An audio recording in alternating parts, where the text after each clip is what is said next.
Welcome back to the 430 Movie. We got our expert programmers here to curate fantasy theme weeks of classic films. From 1998, film directed by Steven Soderbergh called Out of Sight. Yes. Soderbergh directs it with such a sort of confident, self-assured style. Lex Luthor in Superman. What is it about Gene Hackman that... His performance, it's off the charts, but still in reality. Fiendishly gifted. 1981 Sam Raimi opus, The Evil Dead. Oh, yes. Right? Fine choice. Sam Raimi invented entirely new ways to get shots that should not have been possible with the amount of money that he did not have. Charade. Yeah. Oh, so Directed by Stanley Donen. It's a textbook screenplay. It's just effortless, and there's not a wrong note in this movie. Can't say enough great things about it. We'll be back next Friday with an all-new episode of the 430 Movie, wherever you listen to podcasts. Join us now for the 430 Movie. The 430 Movie Podcast is available weekly wherever you listen to podcasts and on the free Electric Now app. Download it today. If you felt a great disturbance in the Force, you're not wrong. My new book, Secrets of the Force, is now available in hardcover, digital, and audio from St. Martin's Press. And check out my other great oral histories with Ed Gross of Star Trek, The 50-Year Mission, So Say We All, The Complete Oral History of Battlestar Galactica, and Nobody Does It Better, The Complete Oral History of James Bond and Spymania, all available in hardcover, paperback, digital, and audio wherever you buy your books. Hello and welcome to Best Movies Never Made, the podcast where we talk about interesting and infamous movies that never made it to or through production. Most of the time, the movies you're trying to make don't get made. Like 4 of them may happen, 1 of them may happen, none of them may happen, and I'll be attached to 3 more things by end of summer. Turn the script into something resembling like Unforgiven with Conan. Yeah. Suddenly the rights expired and the whole thing just like went away overnight. New episodes will be available every other Monday. We won't see you at the movies. Best Movies Never Made, as featured in Entertainment Weekly, is available wherever you listen to podcasts and on the free Electric Now app.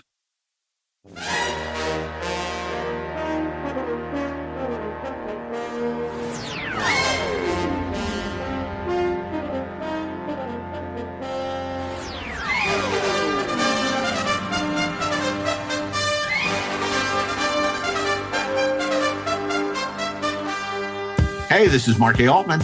And this is Darren Doctorman. And we are the inglorious Treksperts.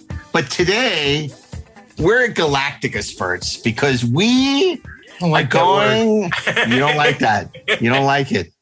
Because we are exploring a saga of a star world. Right. We are going on a lonely quest.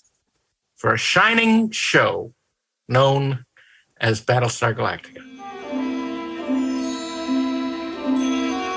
There are those who believe that life here began out there, far across the universe, with tribes of humans who may have been the forefathers of the Egyptians, or the Toltecs, or the Mayans. Some believe that there may yet be brothers of man who even now fight to survive somewhere beyond the heavens. Indeed. The 1978 version is the original Battlestar Galactica. And a couple years ago, I was lucky enough to sit down with the great Alan J. Levy, who has been a TV and film director for many decades. But what's so interesting, as you will find in this discussion, is he's probably the only person on the planet who ever directed episodes of both The Invisible Man and The Gemini Man. Interesting. Yeah, it really is. He talks about Ben Murphy and what's it? David McCallum. Yeah, exactly. Because our younger audience and even some of our middle-aged audience may not remember. They don't even remember him. I barely remember. 1975, The Invisible Man premiered for a glowing 6 episodes before it was canceled. Man, I loved every episode of that crappy show. But they were like, you know what? This Invisible Man thing. I think people like invisible characters. Sure, let's try it again. So they brought back Ben Murphy, and now he had a watch that turned him invisible in The Gemini Man. The slightest jar in that truck that Sam is driving, and he's going to be blown to smithereens. Sam's invisible powers won't save him this time. What's the problem, Lazy Rider? Buffalo, I got no brakes. I am coming down on a wing and a prayer. Fasten your seatbelts for high-speed thrills with Ben Murphy, Catherine Crawford, William Sylvester, and Jim Stafford. There's a new invisible man in town, and he's riding with death. And that lasted even less episodes, 5 episodes, I think. But you know, he talks about it, and of course, Alan went on to do episodes of $6 Million Man, The Bionic Woman. It's all my fault. No, it's not. You didn't know. Somehow getting that PhD doesn't mean all that much anymore. We'll do all we can to help when the time comes. His not dying is all that matters. But we're going to really talk about today. He has such wonderful stories. When the director of the original director, Richard Cola of Richard E. Cola was fired from the premiere. The premiere for going over schedule and over budget. They brought in Alan to finish the pilot. He directed actually more days on the pilot than Richard Cola did, but he was not credited. So to thank him, he ended up coming back and he did the 2-part episode, Gun on Ice Planet Zero. What's the matter? Something serious? Oh, no. We're just handing the safety of the entire fleet over to a bunch of murderers and cutthroats.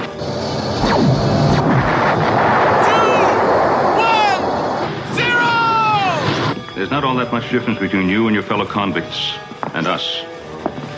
We are all living for the promise of freedom, and we're all threatened by a similar death. Which is basically a combination of Guns of Navarone meets Ice Station Zebra.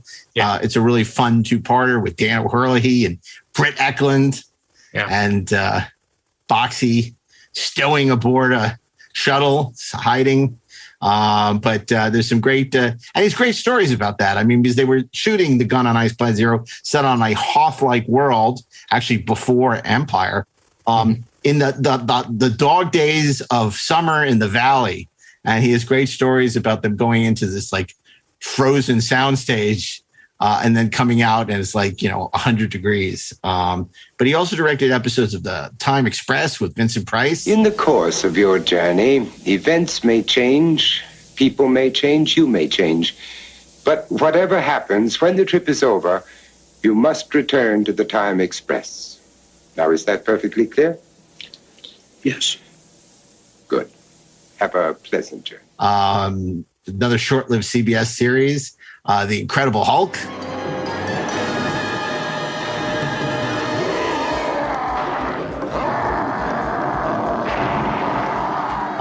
I mean, he just anything. Scruples, Simon and Simon. He also has a great story, which, we always have a little non-sci-fi related nugget to treat you with, like we did with Joe DaGusta and Bob Butler. If you stick around for the whole show, he tells an amazing story about working with Frank Sinatra on Magnum P.I., which is worth the price of admission. So stick around because that's really great. And before we bring you Alan J. Levy, I just want to ask you, this is a show that doesn't get a ton of love, Galactica 1978, particularly after the incredible success of Ron Moore's brilliant reinvention. Mm-hmm. But, we grew up on Galactica. It was the sweet spot for us when it debuted in 1978. What are your memories of Galactica, Battlestar Galactica? I remember watching the pilot after it was delayed for a while. And I loved it. I loved the music. I was really into the music, and I got the album, Stu Phillips music for the show. And of course, I love the visual effects. I love the Cylon Raiders. I got the model kit for the Cylon Raiders and built that, and that was just so much fun for me. Loved the Cylons themselves, and I liked watching the show. I mean, the sad part about Galactica is that it has in common with those 1970s Volvos is they're too boxy. But Boxy was just completely annoying to me. And it wasn't a character that, ostensibly he had been added so that kids could identify with someone. No, you don't identify with the kid in the show. You identify with the adults because you want to be an adult and you want to, you want to play. You want to play to be Starbuck. Absolutely, everybody want to be Starbuck. The lovable rogue. Except Apollo. But no, I thought it was a lot of fun. And of course, it came in between Star Wars and Empire Strikes Back. So it was something to tide us over until the real thing came up. So it was, I loved it. I didn't get any of the toys because they were crappy. Yeah, they were Mattel. Yeah. But like I said, that Cylon Raider toy, or the model kit rather, the toy wasn't very good. It killed a kid. Yeah, not really. But it was just so cool, and I loved it. It was great. Yeah. Well, I got an embarrassing admission. I think I have to say at the time, I think I kind of like Galactica better than Star Wars. I think partially because it was on every week, right. And particularly those big epic miniseries that, because originally Galactica was going to be a series of miniseries. And then ABC changed their mind and decided to make it a weekly series. So they scrambled to do these 1 hour episodes. If you look, the quality of the 1 hour episodes are much worse than the big 2 hours. It really is until the finale of all things, or a Hand of God, that they really kind of find their sea legs, and then it's all over. Yeah. It has that wonderful ending where they picked up a transmission from Earth, and it turns out to be the moon landing. But yeah, Alan did. Spoiler alert. Well, again, a 40-year-old spoiler. Okay. And it's so funny. I love that people are saying, where can I get Battlestar Galactica? It's not on Peacock or whatever. How can I watch it? It's like there's a gorgeous Blu-ray set where they have all the episodes of that and Galactica 1980 and the movie. In original format and 16:9. So it's like, why we would not pick that up if you have any affinity for the show, I don't understand. So anyway, I highly recommend it. It's a beautiful set. But without any further ado, we're going to bring you my conversation with Alan J. Levy, and we'll be back afterwards to wrap up. I know you've probably been interviewed about Galactica before, but I'd love to get a sense, because obviously the industry has changed so much. Universal in the 70s and 80s was so interesting because everybody was sort of under contract, and it was this, this world unto itself in a sense. And tell me a little bit about, just sort of getting started in the business and what it was like for you before doing Galactica. And then of course, working on, you worked on $6 Million Man and Bionic Woman. Yeah. My loyalty was toward Lindsay. And so I think Harv came to me and asked me if I would direct the opening 2 hour 6 mil. And of course I knew Lee very well. And I went to Lindsay and asked her if she minded. There was a slight animosity between the two of them, and a jealousy, basically. Well, I shouldn't say that. He was first, okay. Lindsay never had any problem with Lee. Lee had a problem not with Lindsay per se, but with the show, because it was a competing Bionic show, okay. But he was never called the Bionic Man before Lindsay was named the Bionic Woman. So he always said, I'm not the Bionic Man, I'm the $6 million man. Right. And then they became friends, and we did a whole bunch of things together. But then I went to Lindsay and said, do you mind if I direct the opening 2 hour? And she said, well, of course not. She's that's the kind of person she is. But out of loyalty to her, and because I had directed every other Bionic Woman the first year, and then the second year did about 2/3 of them. I mean, maybe one out of every 3 or 4. I felt that I should ask her if she minded, and we're still dear friends.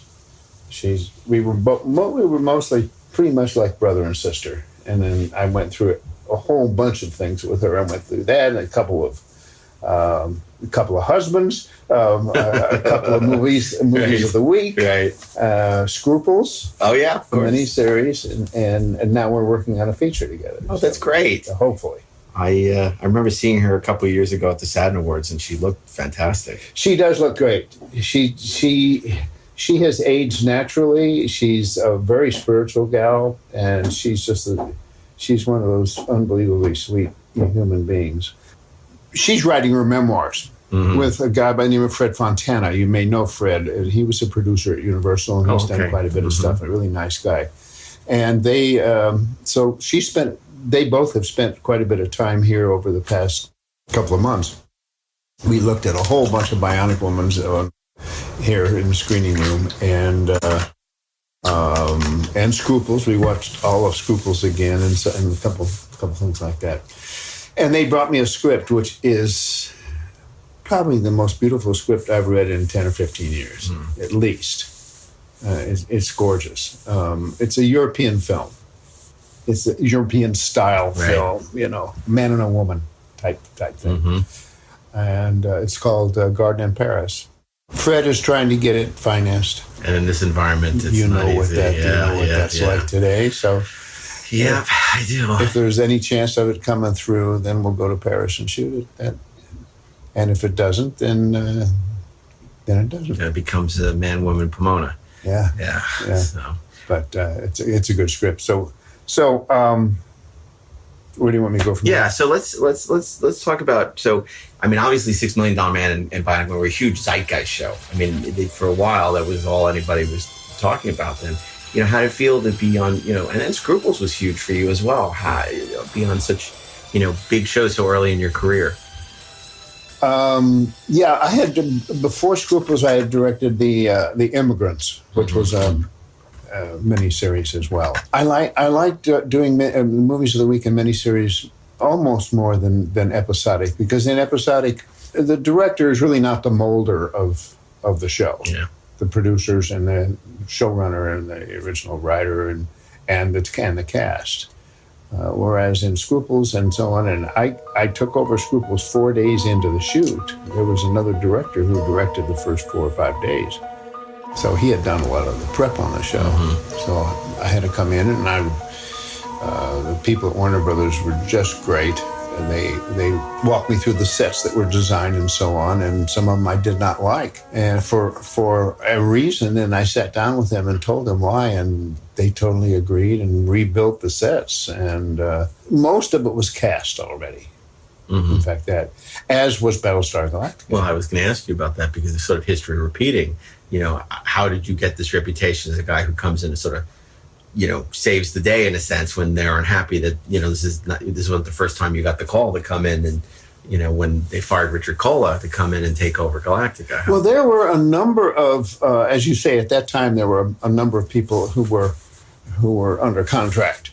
I was the only pure director under contract at Universal. There were producer directors, there were writer directors, and so on, and the executive producers who became directors and so on. They were not hired as directors; they were hired as showrunners and producers and so on. And I became their fix-it man, right? And besides the shows, I was sent down 2 or 3 shows into Miami Vice, because one of the directors who went down there just did not get the style of the show. So I was on a plane on Sunday night, started directing Monday morning. I read the script on the airplane. And that was always very interesting and a great challenge, and I enjoyed that. Well, and you really have to be a chameleon, because the aesthetic of Miami Vice is so different than $6 Million Man or, one of the miniseries, and it's just like, it's so many different muscles, I would think. Yeah, but it was really fun. It was really fun to meld in with that. I remember going down there, and there was part of the script, and I had just read the script that didn't make any sense to me. So I went to who was the exec producer of that show? Michael Mann. Michael Mann. So I went to Michael one night, and I said to him, "I have a problem with this one scene that we're doing tomorrow. Can you help me?" He said, "What's your problem?" And I told him, and he said, "Okay, come on in at 7 o'clock tomorrow morning."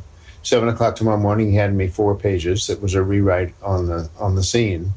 It was just masterful, as Michael Mann is. Yeah. And he was the one who thanked me. I thanked him, and he said, "No, thank you." And it was really, coming in late. He didn't know me. We had never met, and that was one of many of the lovely things that happened. And that first year was a great year of television, too. Oh, it was, yeah. The first year of Miami Vice, it really was terrific. So tell me a little bit about how, did you know Glenn Larson before you were approached for I knew of him. He was in the building, and every once in a while, I'm pretty sure I would say hi, Glenn. Sure, yeah. He'd say hi. Didn't remember who the heck I was, Right, yeah. but he knew I was around. Leslie Stevens, who was part of the Galactica formation crew. Yeah. Leslie was a mentor of mine. Oh, really? Yeah. Okay. Because Leslie's an amazing, talent. Was an amazing talent. Outer Limits and just everything. Beautiful man, a beautiful human being, and a man of his word. And let me go back because I want to extol some praises on him. Leslie came to me in about 1973 and said to me, I've got a pilot, I'm financing it myself. It was a talk show. Right. He said, I can't pay you, I don't have any money, but will you direct it for me? And we discussed what it was, and I said, I'd love to. And he said, I'll make it up to you someday. And I said, sure. I didn't know Leslie, but you hear that all the time, right? Yeah. So I directed the show for him, and the pilot didn't sell, but it was a very good interview. He was the master, he was the MC, he was the interviewer, and it was mostly a technical, because he was into space, he was into alien beings, he was into all of that, and that's basically what it was a forum for intergalactic. Oh, really? Okay. Yeah. And it was very interesting. It didn't sell, and we still made some contacts. In 1975, he called me and he said, I'm part of the original crew who put together Invisible Man. The pilot has sold, and I'm going to be on it as a consulting producer. And I want you to come over and meet Harv Bennett and go up and meet the guys at the Black Tower. And if they like you, I want you to direct the first episode. And if you do well, then you're part of the team. And if you don't, good luck. I fulfilled my commitment to you. Yeah. So I went over and I met Harv, and I went up and met some of the other people and everything. And Harv said, okay, direct the first show. And I did. And then I did every other one. Mm-hmm. And Harv was a great mentor. But it was all because of Leslie.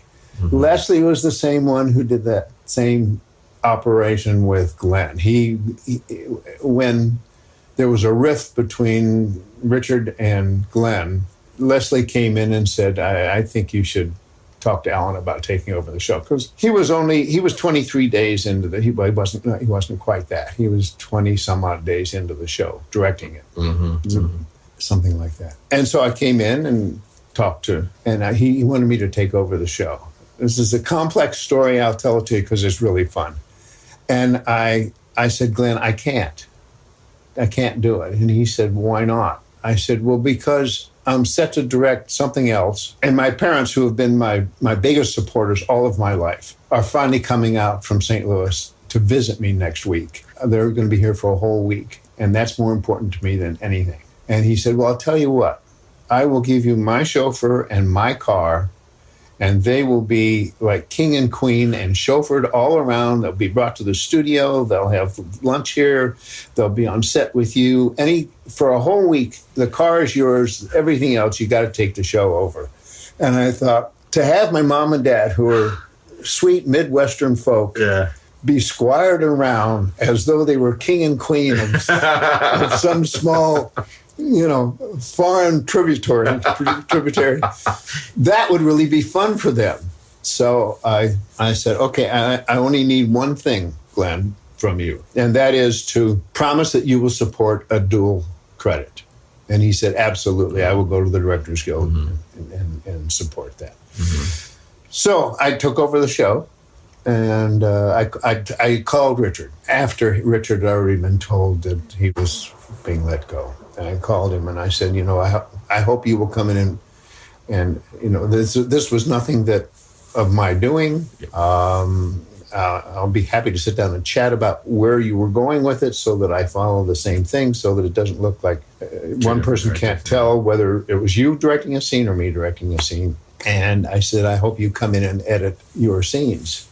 And he had already been doing a little bit of that. And he said, listen, just do your job. Don't worry about it. Don't worry about me. You have final cut of the picture as far as between you and I. I'll come in and edit my stuff, and if you find out you want to alter it, don't worry about it. Do it. So he's kind of menschy about the whole thing, to you at least. To me, it was. Yeah. I mean, he didn't want anything more to do with Glenn. Yeah, sure. And Glenn the same. Yeah. So basically, I came in, I saw all the dailies, and I saw the cuts, what was cut so far, which was about a little less than half of the show. And then he shot totally for 25 days, and I shot for 27. But he prepped it. Yeah.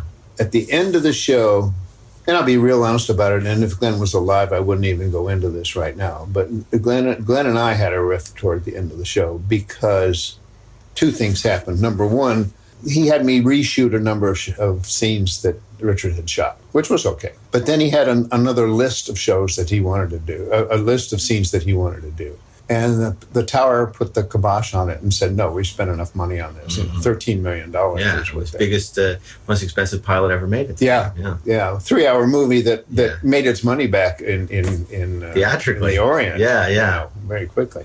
And so the Tower pulled me off the show and said, no, Glenn, Alan can't shoot anymore. He's already shot 27 days. You put the show to bed, and pulled me off the show and put me on what they were talking to me about doing next.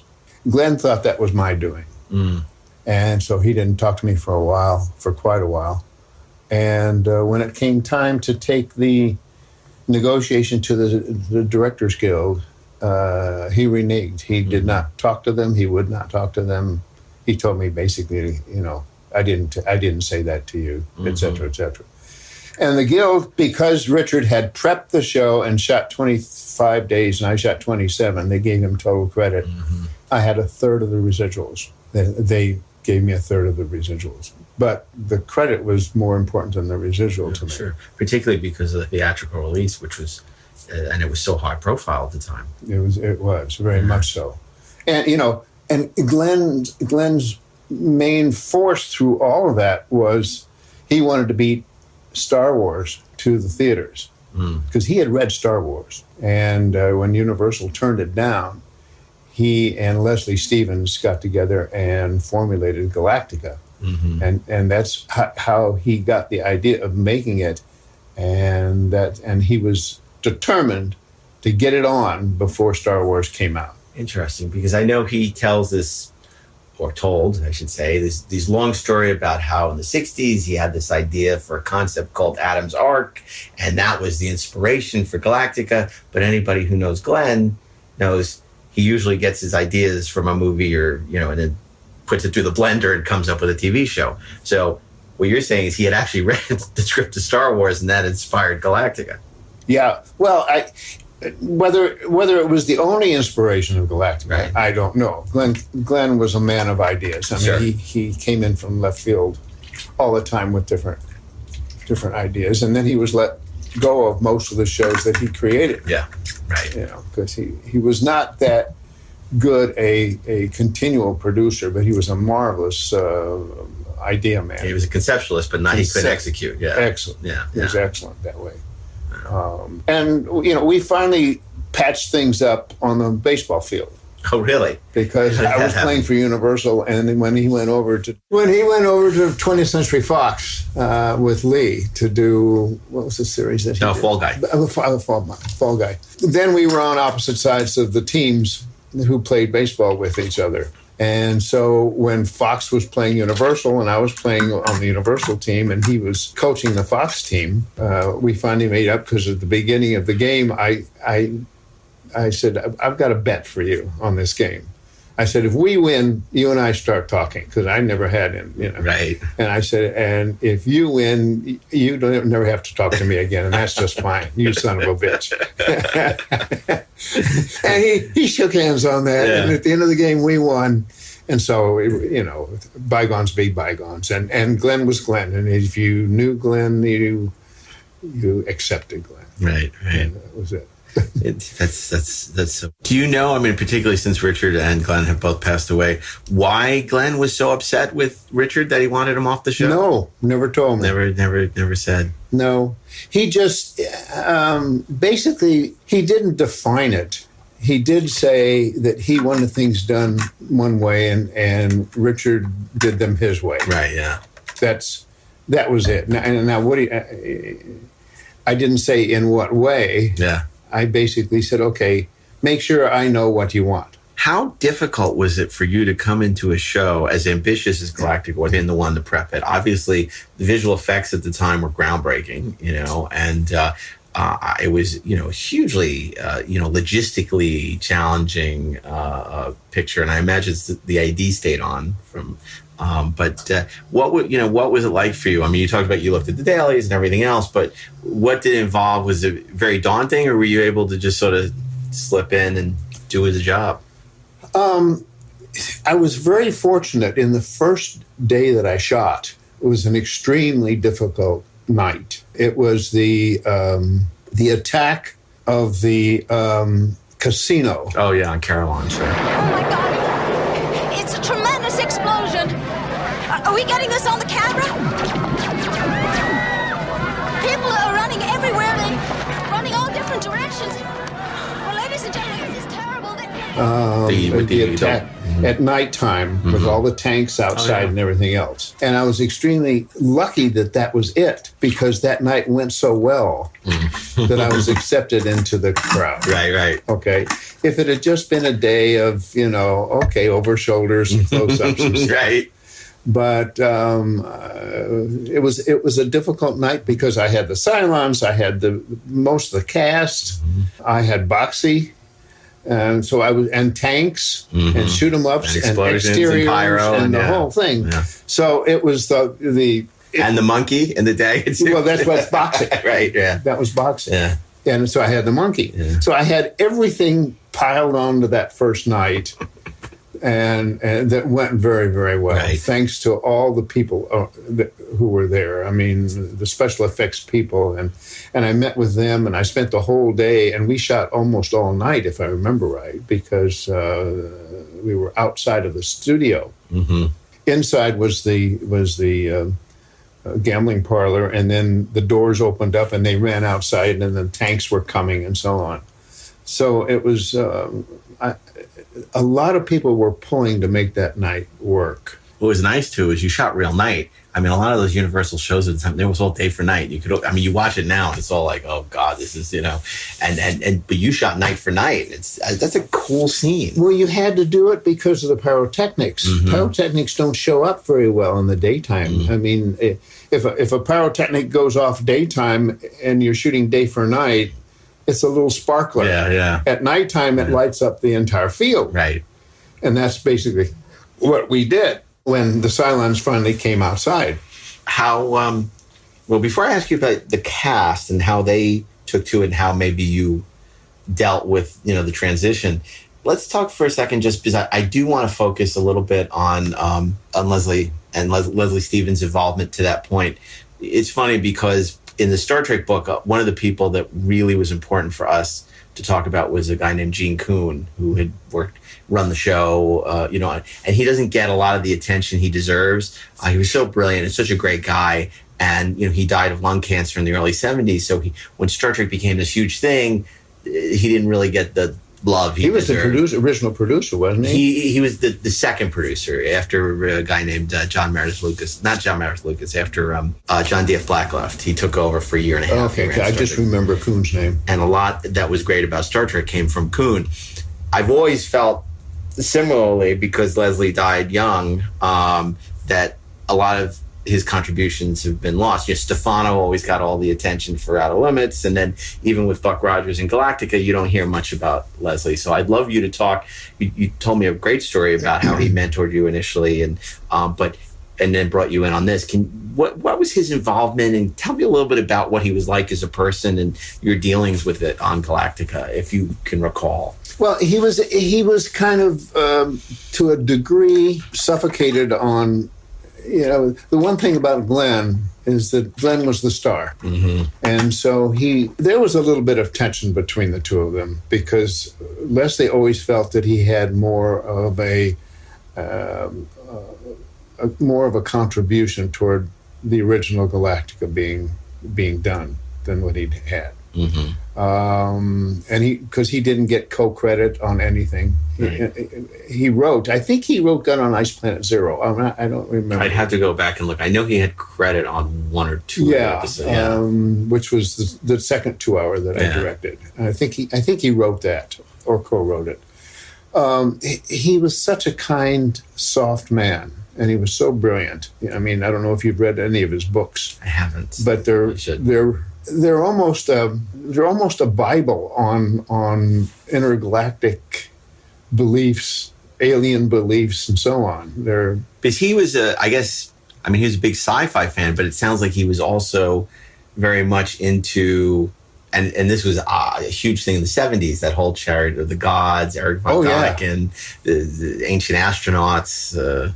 Absolutely, and he believed it all. And if you sat down and talked about it, and he was a very quiet man. Mm-hmm. He was a very quiet man, a big man, ruddy complected and soft spoken. But you listened to every word that he said because he was absolutely that brilliant. He really was. My dealings with him were basically as a mentor that I owed a great deal of thanks to. Mm-hmm. He never really got involved on set. Right. He would come down and visit every once in a while, but Glenn was the one who really ran the show. And Glenn hired most of the people who were working on the show were people that Glenn had chosen, not necessarily Leslie. I'll never forget. I never did forget Les, and I won't ever forget. He was really a good human being. A very talented writer, mm-hmm. and it was very sad when he went. And I did see him before that. I don't remember. How did he die? Was it cancer? Or? You know what? I don't really remember. Yeah. I think I isolated myself from it. Yeah. So let's talk a little bit about the cast. I mean, when you take over something midway, obviously, there's a certain awkwardness to it. How did you approach the cast, and what were your impressions? I mean, Lauren Green is the patriarch of that family, much as he was, the Cartwrights. And I heard, I know he was interesting to deal with a little bit. That's possible. I never found that. He was always there. We became friends, and he was always there with a positive outlook for me. Great. Totally. Mm-hmm. And really, the papa of the gang, mm-hmm. Number one on the call Terry sheet. was second, mm-hmm. and the two guys. And I only did a couple of scenes with Jane Seymour. Mm-hmm. The first night, the escape there of Boxy and the kid and everything. And then Jane and I became friends, and then I directed, I think it was 14 or 17 of her shows later. I didn't find any problem with either the crew or the cast. I don't remember the specifics, and Sure. I don't want to make up a story, but everybody seemed to accept it. Now, I don't know what their relationship was with Richard, and nobody said, and that was none of my business. Sure, right, yeah. But I kind of got the feeling that they were very accepting to having somebody on who understood them and the problems and all that kind of stuff. How is your relationship with Ben Coleman, the DP? Okay. Ben was a difficult man in that, but also very contributive. Mm-hmm. I won't say run-ins. I've had several disparaging happenings with several DPs only because I was a cameraman early in life, and I always like to set up my own shots. And so grabbing the camera, and I remember I was doing the 6mm. Yeah. And I won't mention any name. Well, no, it was Bud Thackeray.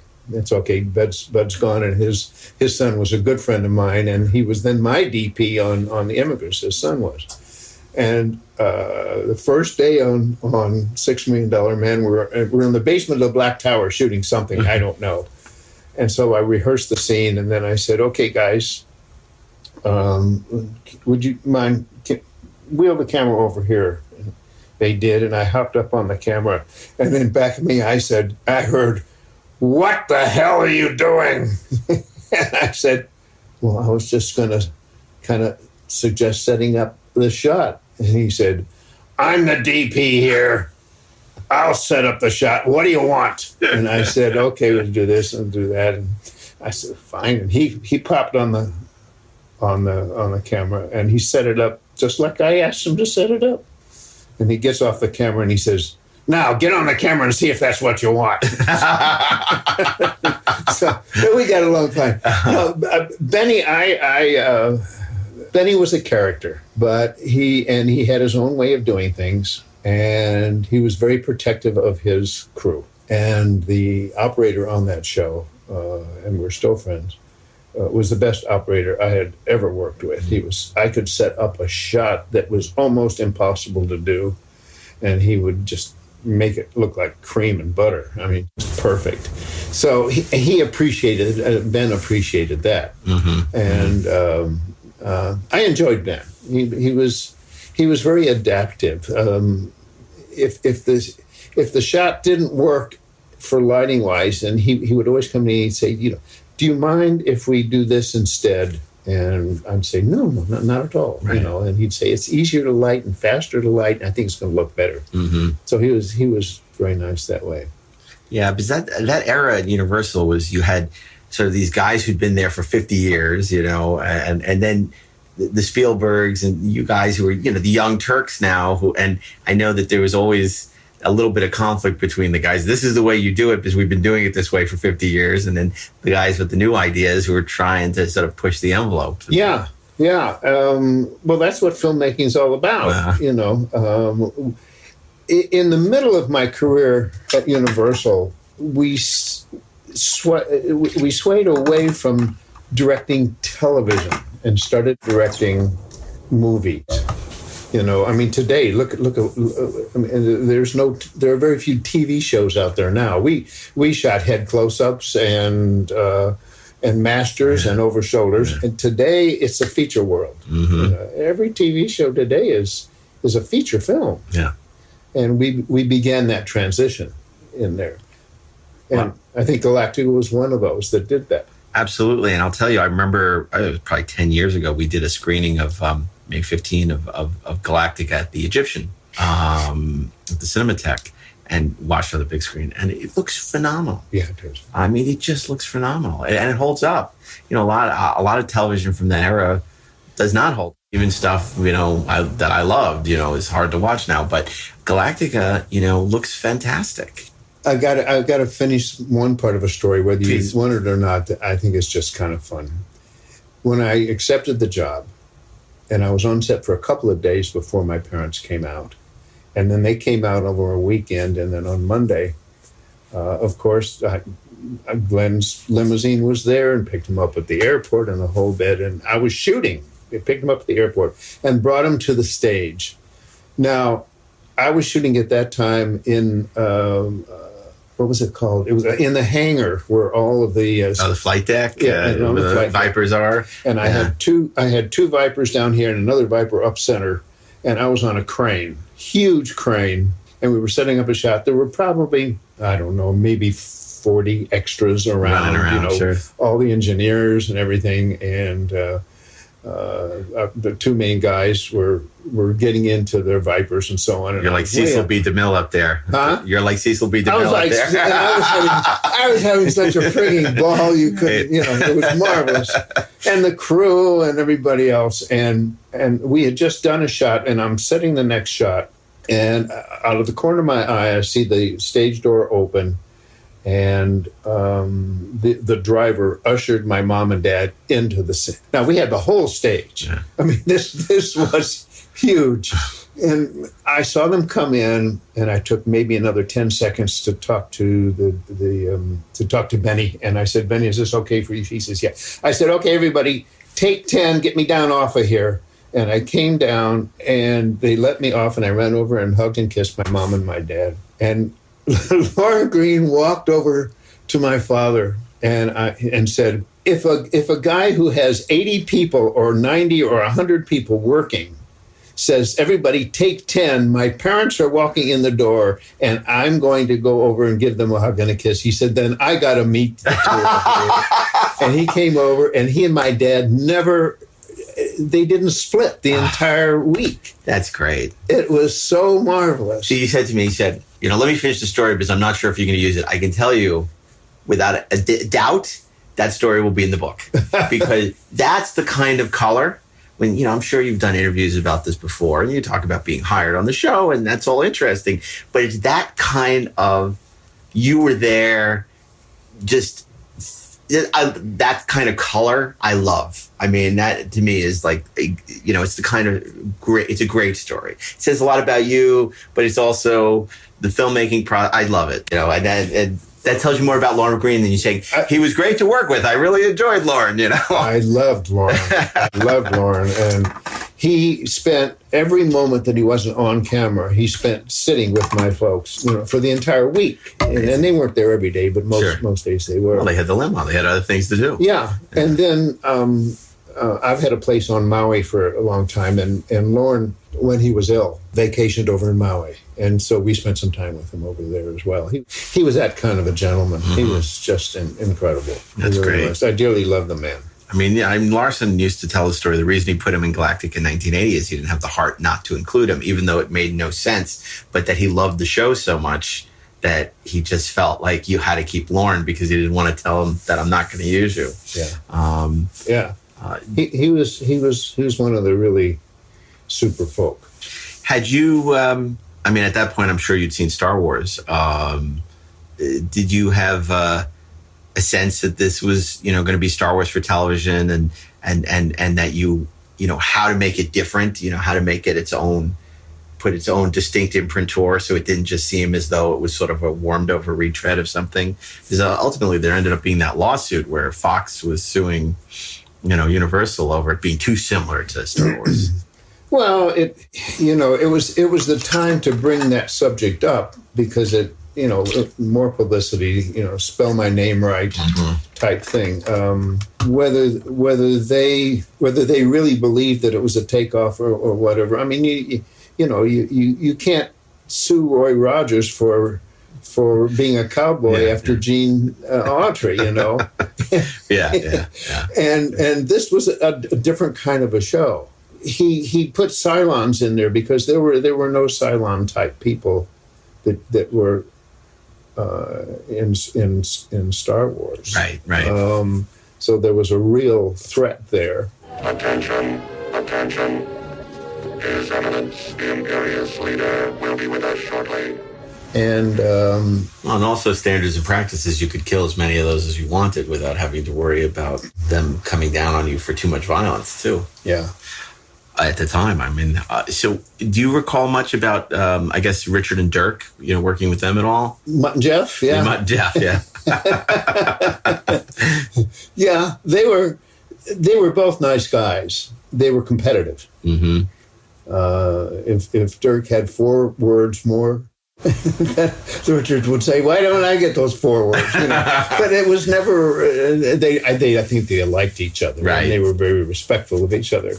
But there was a little competition there. Well, Richard was coming off a hit show with Streets of San Francisco, and you can see why these guys would bump heads. And then Dirk had the more fun role. He had, Richard had more of the thankless role. The stoic hero who didn't get the jokes, whereas Dirk got the girls and got the jokes and had all the fun. He was the lighter character, but he was the character that everybody wants to be, kind of this carefree, I have no problems, I have no cares in the world. As you say, he had the girls, he had the romances, he had the fun. If it had been 20 years later, he would have been the one in the corner smoking dope. Right. Kind of a guy. I guess the girl who got sort of sidelined, do you remember Maritn Jensen at all? Yeah. What were your feelings? Maritn was a very sweet young gal. She was a model, and she had never acted before, at least not to any note that I know. Yeah, sure. But she was always very receptive and always there, a very pretty gal. Her presence never became a central focus for anybody, whatever that had. It was a minor role. to a certain degree. And she never did anything afterwards that I know of. No, Maybe she did. Not much. I think that she went back to Hawaii, which I guess is where she's from. Was that right? Yeah. I mean, I think she did a movie for Wes Craven and a couple of things, but not a lot. And then that was the end of sort of her. She was a lovely, lovely gal. There was nobody on the entire cast was any kind of a problem that I remember. None of them. Well, you were there, I mean, also at the beginning when everyone's excited and the potential is... everyone can't. Well, on the second movie, I had the same crew. Yeah. Well, I didn't have the same crew. Benny left. Okay. And I brought in Enzo Martinelli, who I learned more from than any other DP I've ever worked with. Enzo was just fabulous. I had worked with him on Invisible Man and then Gemini Man. Okay. And we were really good buddies.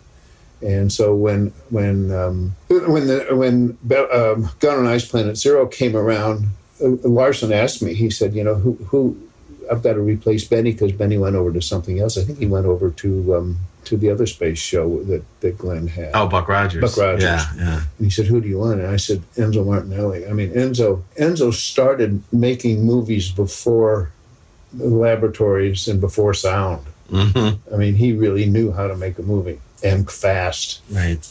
And just marvelous. The fastest setup man I've ever worked with. I think, if I got the chronology right, so the pilot was shot, which you did, or which ended up later on getting a theatrical release here, but got theatrical around the world. So then they shot Lost Planet of the Gods, which was a 2-hour, and then you did Gun on Ice Planet Zero.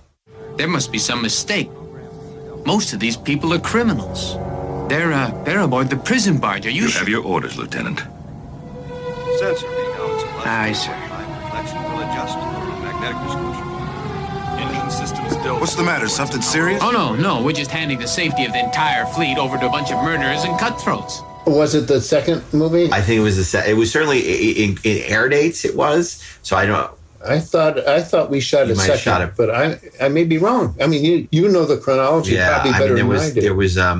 There was one, because then that was when they killed off Jane Seymour in the second movie. Okay. Because I know the plan had originally been to do these as 2-hour movies a week, like every couple of months, and then it changed. They were so happy with the pilot that it ended up being, no, we're going to make it a weekly series, which is why the first couple were these 2-parters, which would have been MOWs if they had just aired as 2 hours. Yeah. You're probably right. And thank you for correcting me. No, it's...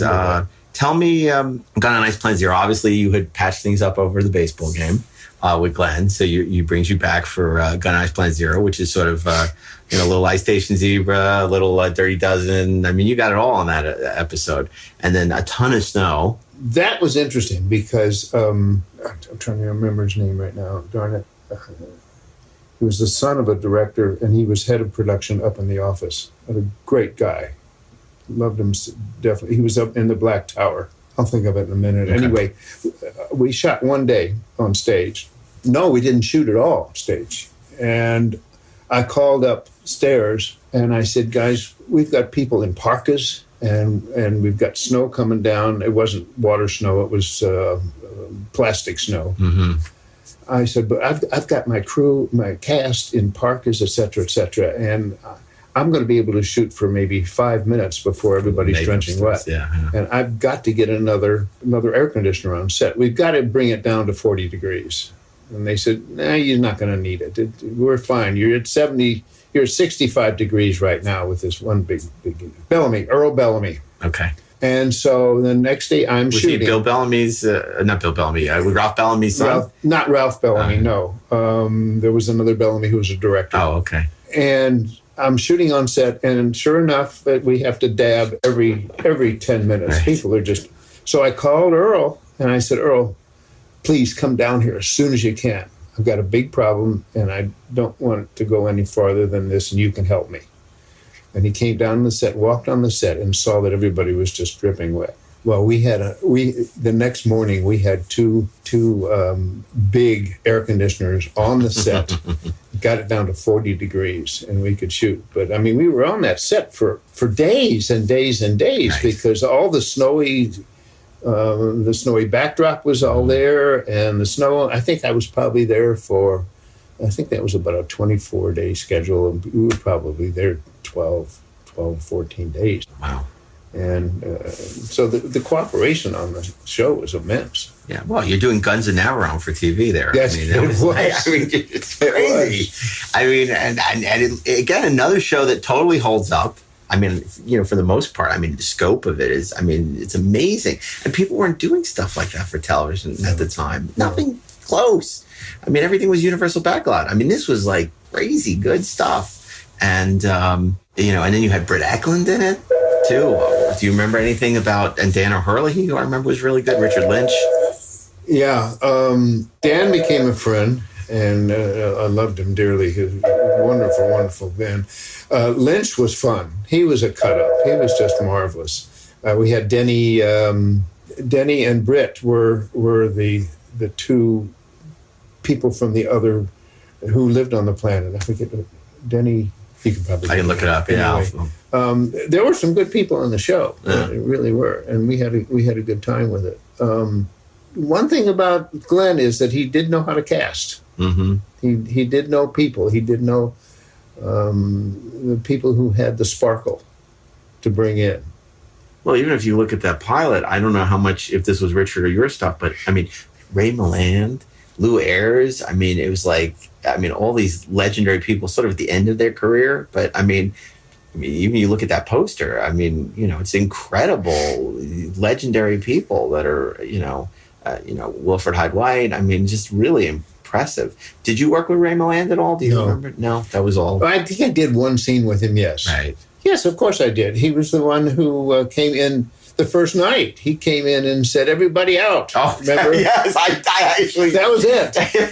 Wait, I'm in charge. It was the Al Haig thing. I'm in charge here. And then they come to silence, go, he's in charge. Yeah, that was. Yeah, I hadn't thought of that. But when all of a sudden, I don't know, this was a long time ago. I don't know how I'm remembering all this stuff. Maybe I don't have to worry about my Alzheimer's. But Ray was fun. Mm-hmm. He was fun. I find most of the older. I've been so fortunate to direct a lot of people who were really big stars at one time. Right. And they're amazing because they're old Hollywood, and I think they're thankful for what they've done, and they've been in the business longer than I have by far. Well, tell me about that. Again, the set, the bridge set was one of, it was the most expensive set ever built for television on the Bridge of the Galactica, but maybe not ideal for filming because the way it was platformed up and the way it was designed. Do you remember much about shooting on that set? And, yeah.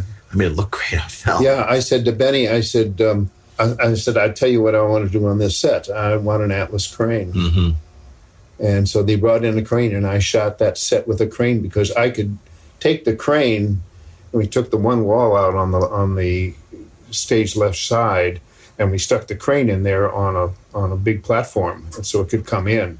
And I could go from the bottom all the way up to the top, and all the way up to the map, and everything all the way. And I shot 80% of that from the crane, and it sped it up. And I don't know what they did before.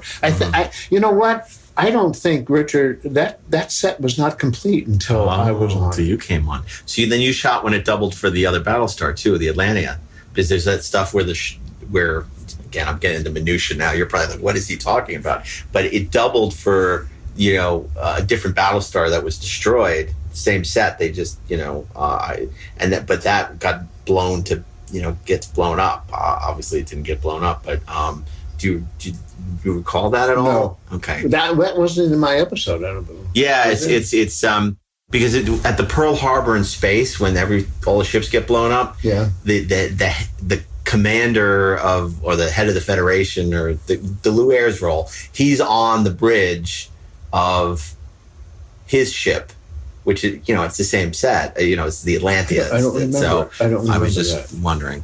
Hello. Are you kidding? No one should know this stuff. This is 40 years ago. And I was 8 years old, but Yeah, really. But we meet in the schoolyard the next night and talk about Galactica. We were obsessed with it. I remember that when the 3 hour aired, I'm sure you remember this too.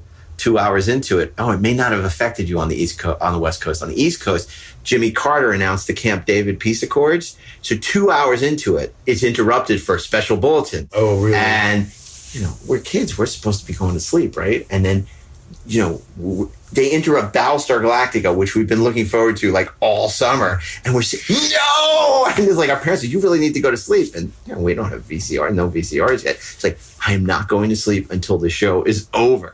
And we sit there and it's like, get off TV, Jimmy Carter. We need to see how Galactica is. So I remember, I think it's the latest I'd ever been up, because by the time it came back, it was like, 12 o'clock at night that it finished on the East Coast. And we all were exhausted at school the next day. I mean, this is what I remember, because we had to stay up and watch the end of Battlestar Galactica.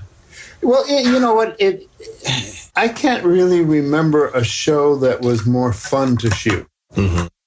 Because there were so many aspects of it. And Doug Knapp, who was this operator that we got along so well. I mean, my being an operator, I would set things up and say, Doug, is that okay? And he'd go, well, of course. And he did.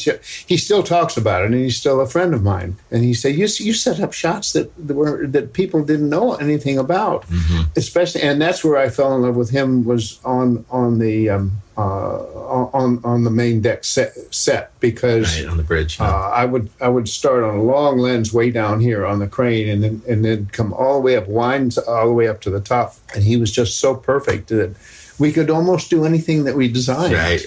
And that was fun to invent that kind of stuff. And you had the resources too. On most shows, they'd say, "Really?" But they were throwing money at this thing left and right. They were. It ended up being a 50-some-odd day shoot. Did you know that they were going to release it theatrically when you were shooting it, or that came later? Yeah, no, I think I did. Mm-hmm. I think that's why you wanted the credit, too, I would imagine. Well, yeah, sure. But we weren't paid theatrically. Right. Oh, yeah. And so that there was a rumor going around that they wanted to release it, that Glenn wanted to release it before Star Wars, and he wanted to release it in Japan, I think, or in Asia. Right. I don't think it ever was released over here as a feature. It was, but after the show was canceled, so it had already aired on TV, but then they put it out in Censor around here, and it actually did okay. And so when they did Buck Rogers, they said, okay, we're going to put it out first. And then they put Buck Rogers out in theaters like in July or August before it premiered on TV in September, and that did okay. But yeah, Galactica did okay in theaters, even though it had already aired on television. It was unprecedented. Yeah. But that was the gimmick, Censor Round. They had the subwoofer there. But Universal could not admit that it was that they were going to release it as a feature. Otherwise, your residuals would kick up. Oh, residuals and salaries. Yeah, the minimums. Yeah. How come after? I mean, was it just after Gun on Ice Planet Zero, you moved on to other things, or was there a falling out, or just moved on, or you didn't come back to the show? Well, there was a falling out on Glenn's part, but the funny thing is that for some reason, my agent had already gotten a guarantee that if I took over the pilot, that I would have another movie of the week. Oh, okay. So, and I didn't think of that, and I didn't even think of that until just this moment. Right. Remember that was an obligation, and it was in the contract. Oh, okay. So whether Glenn and I had a falling out on the first show or not, if he said, he basically accused me of running away from the show, and because Universal wanted me to shoot something else. But then when I came back and did Ice Planet Zero, it was somewhat patched up. Sure.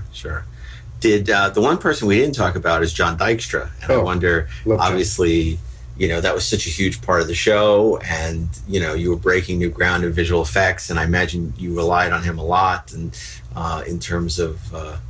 There's a lot of matte paintings. There's a ton of special effects. And I guess most of the special effects they did were for Gun on Ice Planet Zero and the pilot and one other. And then it was mostly stock footage for the rest of the show, except for things here and there. Yeah. John's still a friend. And we see each other. We see each other at Super Bowls. We have Super Bowl parties. Right. And I see him. John and I became very close because I understood and appreciated what he was doing. And on set, he was just so bloody helpful. It was unbelievable. I mean, he was right there all the time. I mean, he was an active producer on set, even though he was doing all of the effects with what's the name of the company? Apogee? Huh? Apogee? Was it Apogee? Yeah. Well, Apogee was his spin-off, but it was originally something. Maybe it was Apogee. Because he left ILM. Yeah, and then started Apogee. Apogee. And part of his falling out, I guess, with Lucas was because he did Galactica. That's right. And they moved from the original, and then he got a place out in Burbank, and that's where Apogee was. Right. And I used to go over there. His work was amazing, and he was just terrific. I think that a lot of the visual effects are better than stuff in Star Wars. I mean, the designs. I mean, the Viper, the Cylon base stars. I mean, all that stuff is fantastic. That attack initially at the beginning, the Pearl Harbor scene. I mean, that stuff's gorgeous. And the designs are just stunning. They were, and remember that there was no digital work then. Yeah. I mean, today it's all digital. I mean, if you saw Rogue, I don't know if you saw Rogue. Yeah, sure. That's all digital, and he was working with models, and blue screen, green screen. Yeah, it's all. And the miniatures were gorgeous. Oh God, were they? And huge, not too many. Yeah, Rogue One has a little Gun and Ice Planet Zero in it with all that Dirty Dozen stuff. Yeah. Yeah, it did. In fact, it was funny because when we got out of there, we were talking to some people, and I said, the Death Star was, it was somewhat lifted from Gun on Ice Planet Zero. It's so funny. I hadn't thought about it until we just talked about it. But if you look at Rogue One, it really is Gun on Ice Planet Zero's. A bunch of criminals get sent to destroy a super weapon. That's right. And then they go on these travels, and then and it was the focus of the super weapon on that big dish that came out, and they had the long tunnel, right? And I had if you remember I think there were 4 of them, these gigantic silver that came up, like and pneumatic, up. That was right to create the weapon, the beam that That's would. Right. Yeah. Very some pretty good similarities there. It's so funny. I would have never thought of it until you mentioned it. It's actually it's surprisingly similar. Yeah. Yeah, it really was. There were a lot of similarities between the two. I thought, maybe I should. Of course, Lucas backed away from it. He didn't like what Disney did with the script. Yeah. You have you had all the clones too. So you had all that, and that always complicates and slows things down, because then you have all the identical in Gun and Ice Planet Zero. The identical, like they were different series, so you would have to do split screen. Oh yeah, shoot a lot of that. Yeah. The people. Yeah. The people were identical, and that always is complex and time consuming. Well, one of the reasons that Leslie brought me on to Invisible Man is that I was known as somewhat of a maven in live special effects, commercials and television. I was involved. I have an engineering background, and I was involved. I owned part of Compact Video at that time, and there were some other image transform and so on. So I had a special effects background to a certain degree. And then he said to me, come over and do Invisible Man, because you know the technology. We're going to be doing some blue screen, and you know what that technology is. And then the fun that I had on that show that kept developing, and that's why I think Dykstra and I got along so well, is that I made it a point in Invisible Man and Gemini Man to invent an invisibility something or other in every single show that had never been done before, so that it was something brand new. So and I Claude Rains, yeah. But for instance, I was on David one time, and he was, forgot exactly what it was now. Anyway, and we actually saw him put on the David mask. And everybody said, how did you do that? Nobody knew how I did it. And right now, I can't remember how I did do it. But he went from invisibility to visibility in one shot, which today is done digitally. Sure. But at the time, it was. But at the time, it was. So when John said, "What about doing something like this?" I go, let's figure out how to do that. And he would always come up with the idea. He was so brilliant.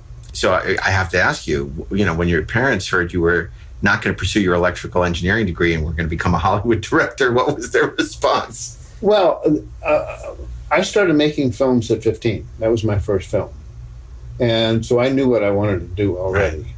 Right. I had dabbled in sound recording and photography and everything. And I saw a movie in 1950, called Good News with June Allison, Peter Lawford, and that whole crew. And I came home and I said to my folks, if I just saw a movie last night that made everybody in the audience just so happy, and if that's what movies do, that's what I want to do. And I started studying on my own and made my first half-hour comedy when I was 15. And so I knew what I wanted to do. When I was in high school, before I got to Northwestern, I had made 43 pictures of various kinds. I'm not talking about big pictures. Yeah, no, but the kind of Super 8, 16 millimeter, I guess. 16 millimeter sound. Made some commercials for people who, like the National Safety Council, who couldn't afford, expensive productions, and they were simple, and I could make them and so on. But my dad was the one. I was always tinkering, and my dad was an engineer. And so he said to me, I know what you want to do, but I ask you and I implore you, get a background in engineering, which is what you love, so that if it doesn't work out in show business, you've got something to fall back on. And I've kept up my electrical engineering. You can see by this. Oh my God! I build all of these. I build a lot of things. This whole house is controlled by that. And wow! And I built this whole screening room. There was no second floor onto this. Really? No. This is all. Oh, look at that! I had a framer. Right. Because I don't know anything about framing. Right. But once it was completed and I designed it. Fascinating. I update it all the time. Anyway, so it was my dad who really said, my dad had an unfortunate thing in college. He was in engineering school in college. My grandfather was in real estate, and he was of the old school. And when my dad was a junior in college, when he was a sophomore in college, he came home, and my grandfather said to him, if you want to go back to college, you transfer out of engineering school and go into business school and then come into business with me. Otherwise, I won't send you back to college. And he always regretted that. And he always said, I'll never do that to you. But he said, get an engineering background. So that's what happened. Wow. And they were sitting in the living room of the doctor who lived 5 houses away from me in 1951, whose house he gave me, the doctor, to make my first movie in.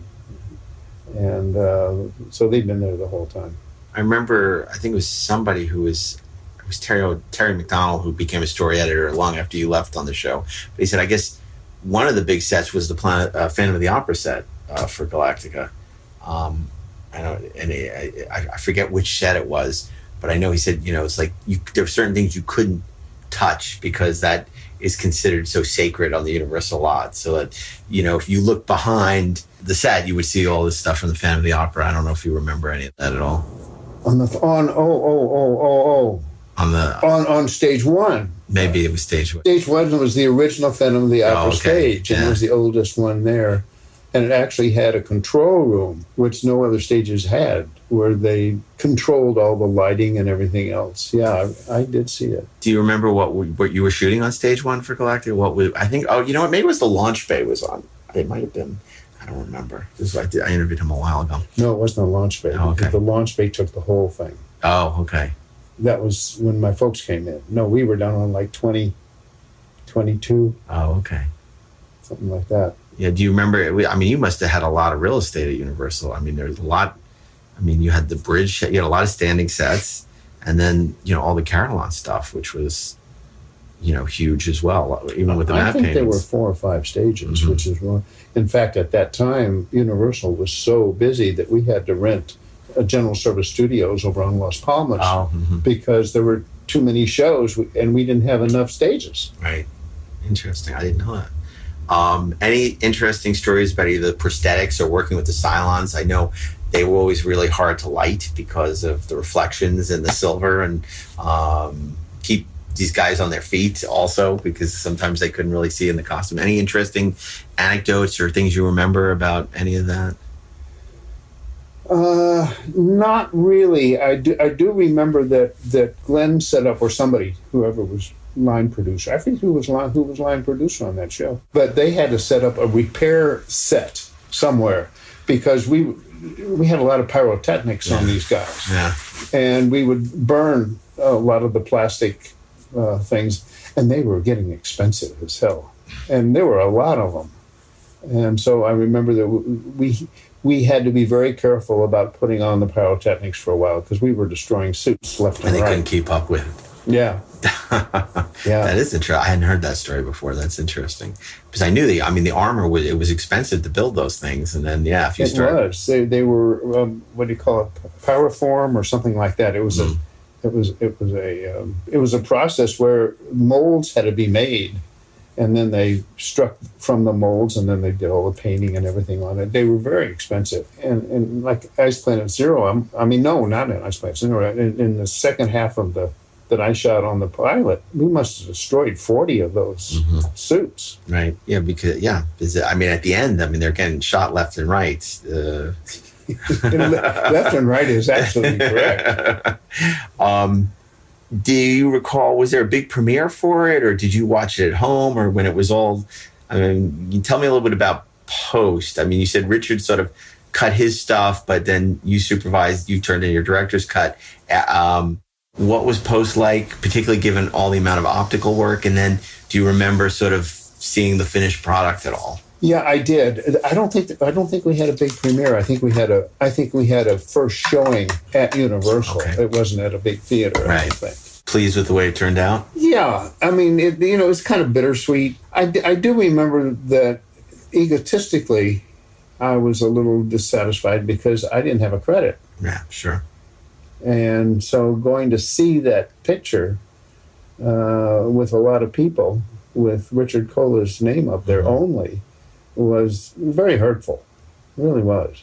Was Rick Colby worked with in some capacity? You remember Rick Colby? Oh, sure. Yeah. What was he? Was he AD on it, or what did Rick do? Because I remember when I talked to him about Star Trek, obviously before he passed away, he had mentioned that he had been involved with the Galactica pilot. I don't remember. I remember Rick mostly from Magnum. Oh, right, of course, yeah. And that's where we really became friends. I don't remember if he was on the original. Are you surprised that after 40 years, somebody's calling you up and wants to talk to you about Galactica? That it endures, that it's this thing where, people are still talking about it. Obviously you've worked on a lot of shows that have stood the test of time. Did you anticipate, or are you surprised at all that Galactica is one of those? Yeah, I am. The older television shows just kind of meld into the distance. Right. And there have been several. The Hulk comes back again. Galactica comes back. There was another show. Who the heck was writing it? I thought it was another Galactica guy who was writing something about it, beside you. And I don't remember. But, some of the older shows were pretty good, and they were pretty groundbreaking at the time. I don't know. I sort of feel like contemporary audiences, the dividing line is sort of the dawn of nonlinear editing, when things could start to be cut, on an Avid, and there's a lot more edits that people get used to a sense of pacing that's different from the old shows. And it's harder to get a younger audience to look at some of the older stuff that they're just paced differently. And it was TV. It was TV, yeah. And you said it earlier. Mm-hmm. And now TV is movies. It's funny, you did a show after that called Time Express, and every time I've ever brought that show up, nobody believes it existed. I said, no, there was this short-lived 6 episodes or something, Vincent Price on a train that went back in time, and it's no, that you're making that up. That never exists. I said, no. I said, there was really a show on CBS called Time Express, and I saw that you had done it, and I was like, there you go. Yeah, I did the pilot, and we only did 4, I think. Right. 6. What was Vincent Price like at that point in his career? No, he was great. Well, Vincent and his wife. His wife, right? They were a kick. They were really a kick, and I enjoyed both of them. I mean, I enjoy working with these legends. Yeah, sure. I'll tell you, I am one of the guys who doesn't mind admitting that I was starstruck. Right. All along the way, every time I worked with the greats, and I remember once I was doing a Bionic Woman, and what's his name? Oh shoot, he was the star of F Troop. You remember? Oh yeah, I remember F Troop. I'm trying to remember. God, I can't believe you're going to stump me on this. Oh darn it! Was it the young guy who was klutzy, or no, was it was the older? Oh yeah. He was. Yeah. Anyway, we wanted to do a Bionic Woman, and everybody said you better go over and meet him. His name just went right through my mind. Tucker. Okay. Forrest Tucker. Oh yeah. Okay. And so now we can move on. I went over. He lived in Studio City on the other side, or Burbank, one of the two, a little small house. And I went over to meet Mr. Tucker, and I walk in. I said, Mr. Tucker, I'm Alan Levy, and he said, it's Tuck. I said, you got it. And we sat there and we chatted, and he was a very nice man, drink in hand, and just lovely. And before I left, he said, listen, I've got to tell you this. I have an assistant who follows me around all day, and he holds my glass of bourbon. Now, I will take a sip of bourbon all day long, many sips. Don't worry about it. I'm fine. At 5 o'clock at night, I won't be able to say a word. At 5 minutes to 5, I'm perfect. Okay? And I said, okay, you got it. Well, goddamn, that happened twice. At 5 or 10 or 15 minutes to 5, I would be shooting something. And at 5 o'clock, I'd say, where's Tuck? And they said, he's out. He had to go home. He's gone. And I just loved that. I mean, it was just kind of a wonderful thing. I was, what was I doing? I was doing a movie of the week, a Western, and names, I have a terrible time with names because he's still a friend. White-haired, older guy, his daughter was the star of Spielberg's thing about the dinosaurs. Oh, Ron Howard? Wait. No. Oh, besides Bryce Dallas. This guy's daughter was the star of that show. His daughter was the star of the show about dinosaurs. Yeah, his movie. Is it Jurassic Park? Yeah. Oh, Tia Leone. The first one, the new one. It wasn't Tia Leone. Oh, she was in the third one, I think. Yeah, no. Laura Dern. Bruce Dern. Oh, Bruce. Okay. Thank you. I'll get it backwards. Backwards. I'm working with Bruce. And he said the same thing to me. He said, you know what? I'm good until 11 o'clock at night. Well, I'm shooting at the Sable Ranch, way out. I know Sable. I shot there, yeah. And it's not there anymore. You heard it burn down in the fire. Did it? Yeah. And those fires last year took out the whole Sable Ranch. Oh, shit. Yeah. No kidding. Yeah. Anyway, we're shooting out there, and we're shooting late.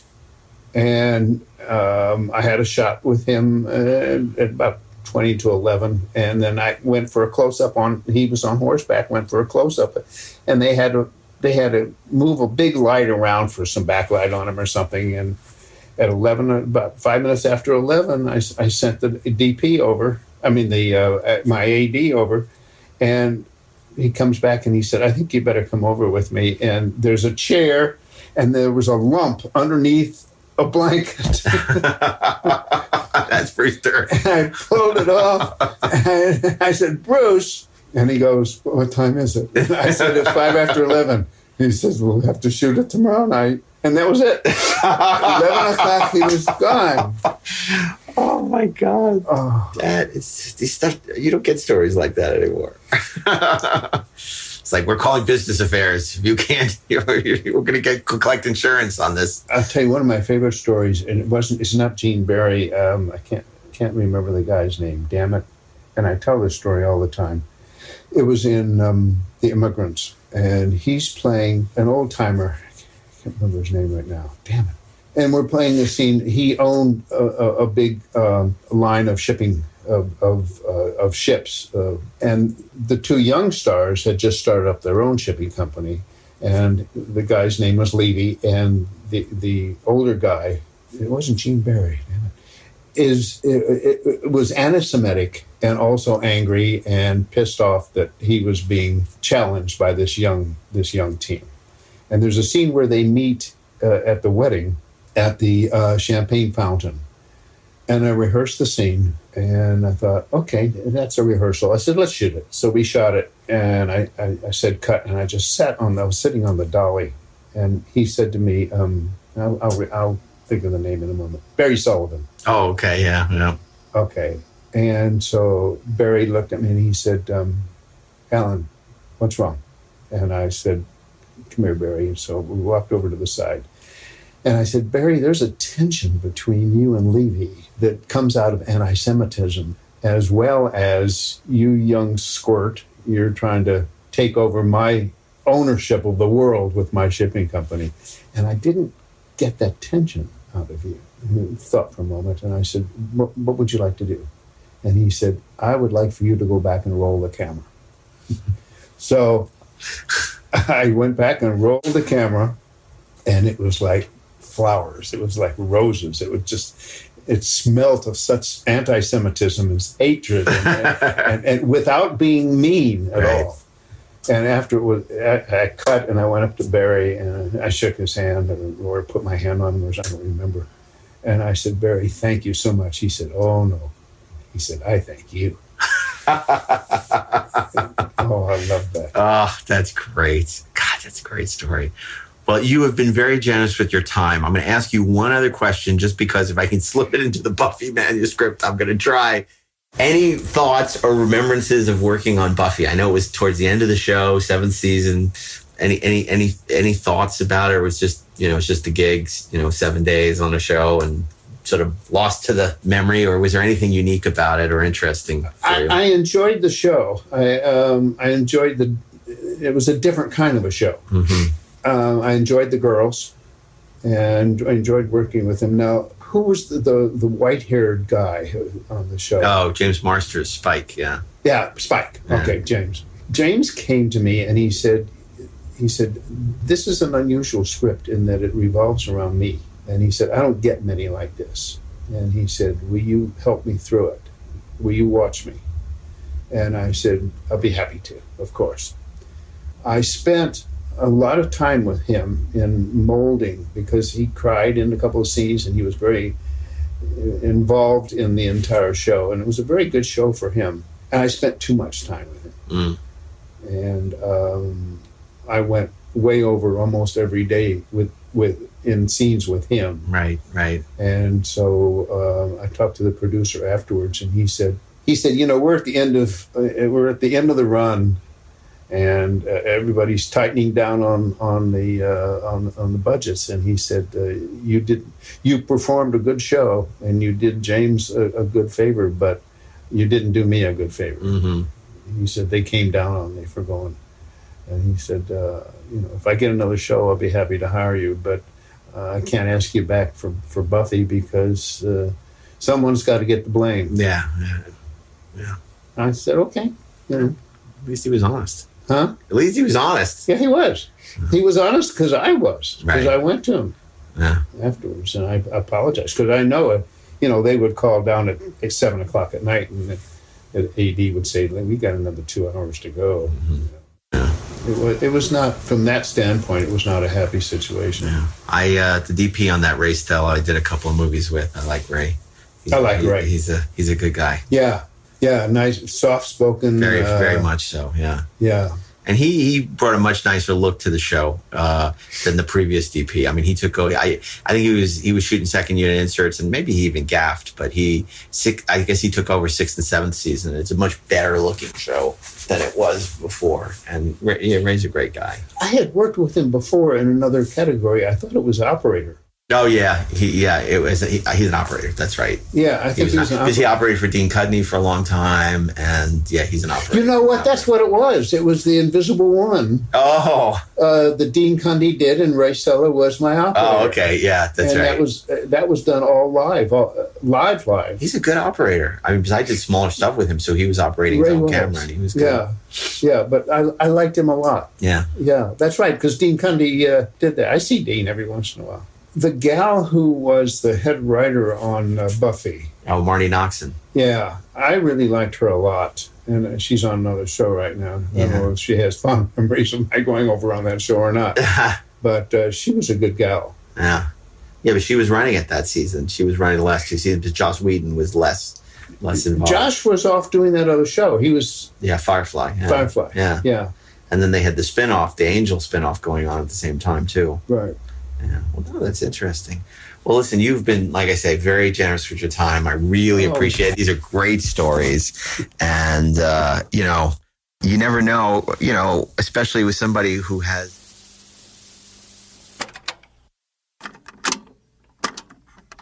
Wednesday, Frank Sinatra guest stars as a retired detective. What do you want? I want the truth. Out to solve his last homicide with Magnum's help. So far, you run a lousy investigation. Because Sinatra was... number one, I heard all the stories about he would never do a take two. Yeah, right. And that he didn't want to rehearse, et cetera, et cetera. And so we're over in Hawaii, and Frank was coming over. We had already prepped the show. And Charles came to me, Charles Johnson. He was exec at that time, and said, listen, Frank's coming over. Mr. Sinatra's coming over. And it's Mr. Sinatra. I said, okay. And we're going to take him up to his suite. Now, in one of the bedrooms, we have the shirts, the Hawaiian shirts laid out. And in the other room, we have all of the hats laid out. And he said, we're going to show him. And Charles said, don't say a word, okay? I said, I'm not going to say anything. He said, let Frank do it all. All right. So I said, fine. No, I haven't got a problem with that. So we go up to the first room. And there's a whole bunch of Hawaiian shirts left on there. And Frank walks up there, and I'm a good four paces behind him, standing in the room, just standing there. And he looks around, and all of a sudden he turns around to me and he says, what do you think, kid? And Charles kind of went, oh, God. So I walked up next to Frank, and I said, Frank, I think that shirt is great for this scene, but the majority of it, this shirt here. Okay, where are the hats? Okay, so we walk into the next room, and there's a whole bunch of hats. I did the same thing. I'm 4 or 5 paces behind him. And Frank looked at them all, and he said, okay, kid, did okay with the shirts. Come on up here. And Charles is going, well, it went okay in the other room. And there were 2 different style hats. And I said, Frank, that's you, and this is for the funeral. And he put his arm around me, and he said, kid, are you drinking, man? And I said, well, I guess I am. We went in the other room, and we were friends from then on. Oh, that's great. And it was just terrific. That's great. And the first scene that I shot with Frank almost did it, though, however, because it was in a room that took place in New York City. He was commissioner of police, and his granddaughter had been killed by somebody. And he was resigning his commissionership to go try and find the killer of his granddaughter. And so there were probably, 40, 50 policemen sitting in a dinner hall on a big U table and with the podium up there. And Frank came out and gave his resignation speech. So I started the camera on a glass of wine, very close. And as the first cop picked up the wine, I went with that and came around, and you began to see a little bit of how many policemen were in the room, and came all the way around the backside, saw the whole room, the podium, and then Frank walks out and starts to do a speech. I rehearsed it a dozen times because I kept saying to the operator, I said, whatever you do, don't fall off of this dolly. I don't care what happens, don't fall off the dolly. So I said, Frank, we're ready to go. Okay. And so we start the shot, and I said, action, and we came around, and as we're settling in, Frank walks out, and he starts his speech, and the operator falls off the dolly. Oh. And so I yelled, cut. And Frank looks out and stares out at me and said, who do you have on that camera, Stevie Wonder? And Denny, who was my first camera assistant, said, Mr. Sinatra. And he opened up the side of the camera and he pulled out about 15 feet of film. It was all good, but he held it up in the air. He said, Mr. Sinatra, we had a camera jam. It wasn't anybody's fault. And so Frank walked off the set. I went back and calmed Frank down. And first thing he said to me, he said, did we really have a camera jam? And I said, Frank, you and I will never know. And the last shot of the picture was he had found it. We were sitting up on the, he had a colostomy at that time because he had endocrinitis or whatever that's called. And he was going to go back and have it taken care of afterwards. And we're sitting up there, and he finally traces the killer down, and they have a fight on the roof at night of a thing.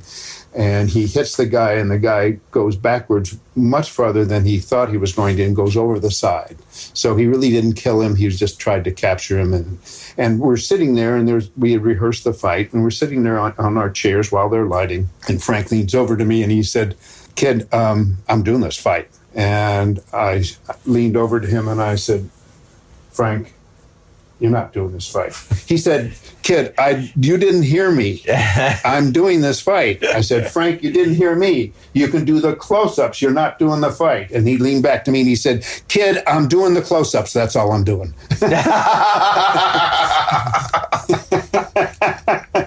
That's great. I skipped because I said to him, you do this fight, I'm calling your doctor. Oh. And then he leaned over and he said, okay, kid, I'm doing the close-ups. But the last shot of the picture was, and this was a highlight of my career as far as not knowing what to say or what to do.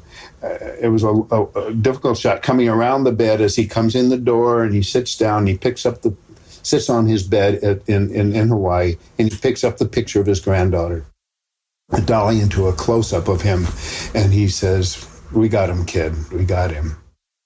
And I said, cut, that's it. And he had to run to catch his airplane, his private jet.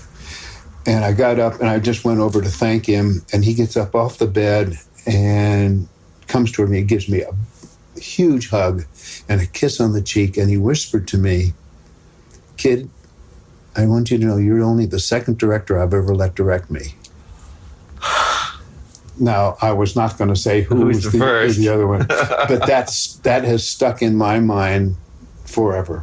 Wow. It was just marvelous. Oh, my God. That's a great We had so much fun together. He was great.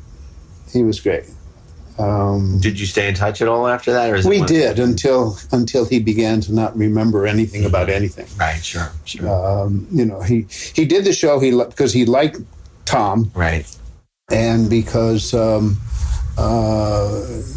were other connections on the show that he wanted to do.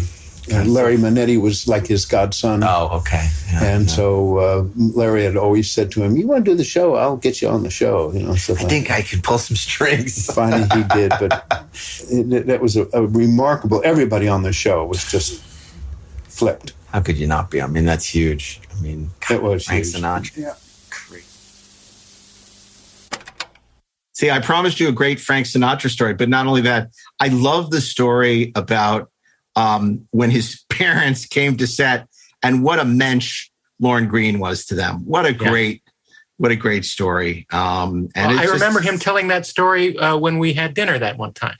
Yeah, that was such a nice evening. Yeah. We had done a 40th anniversary tribute to Battlestar Galactica at WonderCon. Right. And we went to dinner at Morton's afterwards with, I think it was Herb Jefferson Jr. and Terry McDonald, Alan Levy, and his wonderful wife, Sandra Curry. And we brought Dave Rogers, who's a big original Galactica fan, yourself, myself. And that was such a wonderful It was one of night. the wonderful, wonderful convention memories that I have. It was so nice. And thanks for that, because it was very cool. It was my pleasure. And I love when we do things like this to share it with people of a similar mindset, because of course, I go back to being a young middle school person watching Galactica, and to be sitting, having a steak dinner that we're treating them to with these people who created our childhood. Yeah, it's really special, and that was a very, very special evening for all of us. Alan is just such a class act with such great stories. And I always say, as people who work in the industry now, we stand on the shoulders of giants. And Absolutely. So I feel it's really important to pay the respect and the love and learn from the people who were making television for us before we were old, got to the point where we were making TV.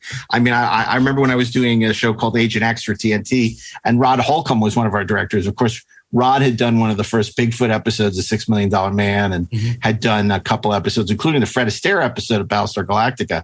And so between takes, we'd always sit in Video Village, and, it would be like cut. And then we'd be setting up for the next shot. So, okay, let's talk about what was Fred Astaire really like. And then, my goodness. and there's like, let's talk about Bigfoot, and then our lead, Jeff Hefner, found out he directed the Bigfoot episode. It was like, what are you guys talking about, Bigfoot? So he directed the Bigfoot episode of $6 Million Man. And Jeff goes, no way. And then he wanted to know all about Bigfoot. So, I mean, it's like, it hasn't changed that much from the playground as kids to what we do now.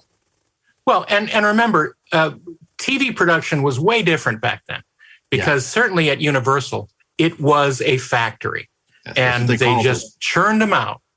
And it wasn't, they were lucky to get any artistic representation in these productions at all, because they had to do it so fast and on way less budget than what would be considered today.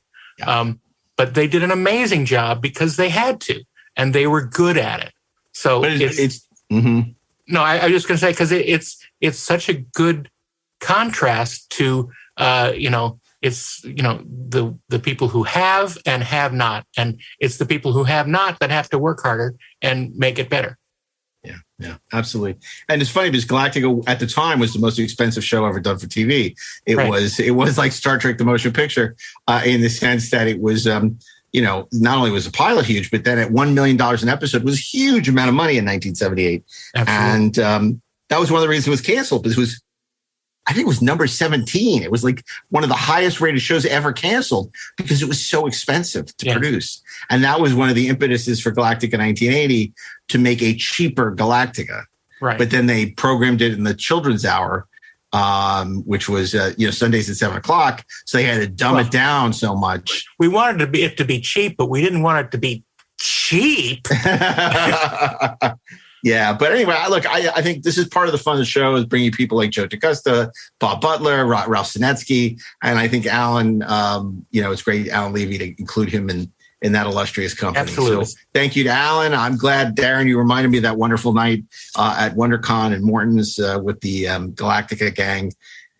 And I want to thank everybody out there in listener land. Of course, our producers, Natalie Biscali, Peter Holmstrom, our great sound mixer, Mark Rivera, is mixing this episode. So thank you, Mark, for the great job you do and how much you love the show and how much you put into it every week. We appreciate it. Phil Ritter, who oversees him and has been a mentor to him. And who knows, we might actually do Star Trek next week. We might be back with an all-new Star Trek episode. Not promising anything. You never know. But, as we say, we like to dip our toe into Star Trek adjacent. And certainly Battlestar Galactica, we talked in the past about how Space 1999 sort of filled that hole after the animated series was canceled. And that you said, Space 1999 was the closest thing you had to new Star Trek. And then it was Galactica. Yeah. And then it was Star Trek again with Star Trek, the motion picture in 1979. So it all came full circle. Indeed. And then, of course, to have somebody like Ron Moore do the reimagination, but that's a story for a different time. Right.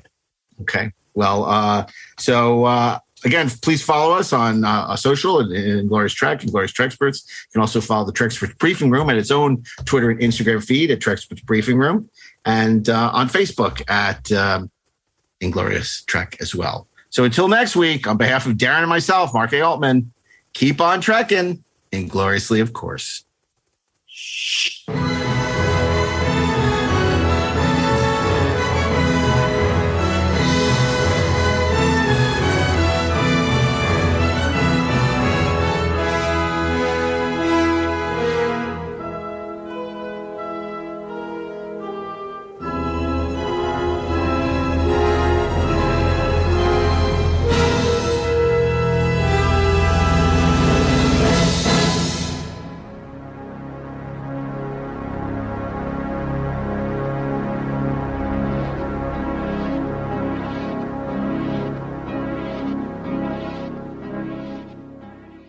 This show was produced by Dean Devlin and Mark A. Altman and is an Electric Surge Network production.